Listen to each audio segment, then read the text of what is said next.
Coffee is the third most consumed beverage in the world after water and tea. It's mostly grown in developing countries and consumed in wealthy nations.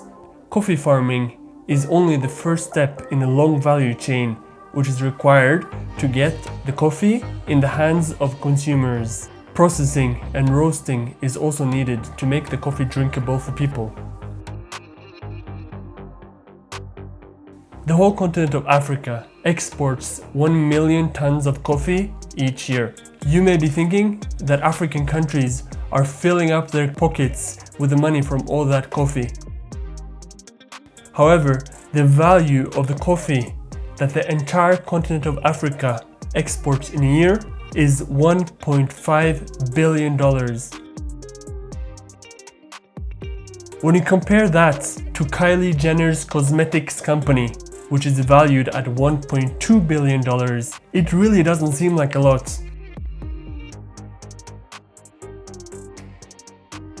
So who are the buyers of the raw coffee beans that process the coffee into the black gold that so many of us love?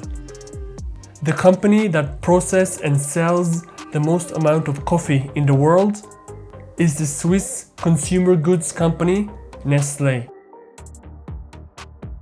Nestle sells coffee under the brands of Nescafé, Nespresso, and recently paid more than $7 billion to sell coffee in retail stores using the Starbucks brand. Nestle processed around 1 million tons of coffee in 2019. And now, as you may have noticed, that is the same amount of coffee that the entire continent of Africa exports each year. So how much money did Nestle make on its coffee business? The answer is $9.3 billion. On the same amount of coffee that the entire continent of Africa got $1.5 billion, one company, Nestle, made $9.3 billion. So what is the reason for this incredible difference in what they get paid for the same amount of coffee? Is Nestle cheating its producers in developing countries and taking all of the money? Well, not really. As far as I know, Nestle buys its coffee on the open market at a price set by supply and demand. The reason Nestle makes 6 times as much as the entire continent of Africa is value addition. While coffee producers mostly sell raw coffee beans, Nestle then goes on and further processes the coffee. Take this as an example. Nestle can sell one Nespresso coffee capsule for up to $2, which is more than a coffee farmer will get for an entire kilogram of coffee beans. Whether you like it or not, this really shows that the majority of the profit in the coffee industry is not in farming, but in adding value to the product and further processing it.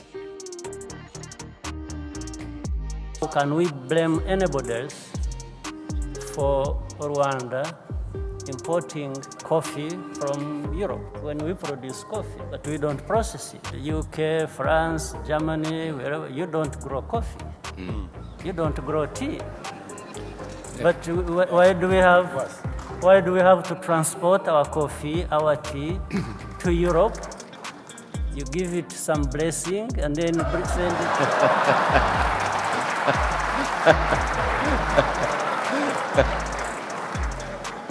it. Send it back to us.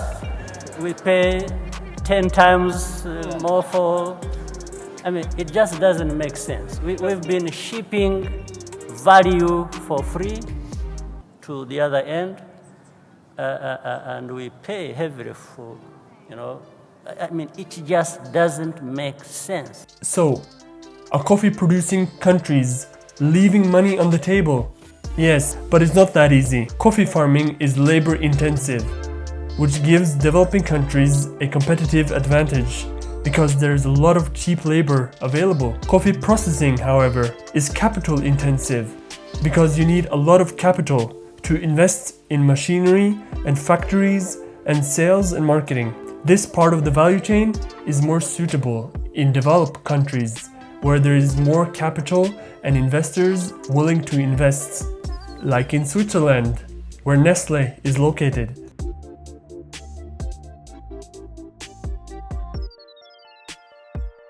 So can developing countries just move up the value chain and make their own Nestle to get more of the money?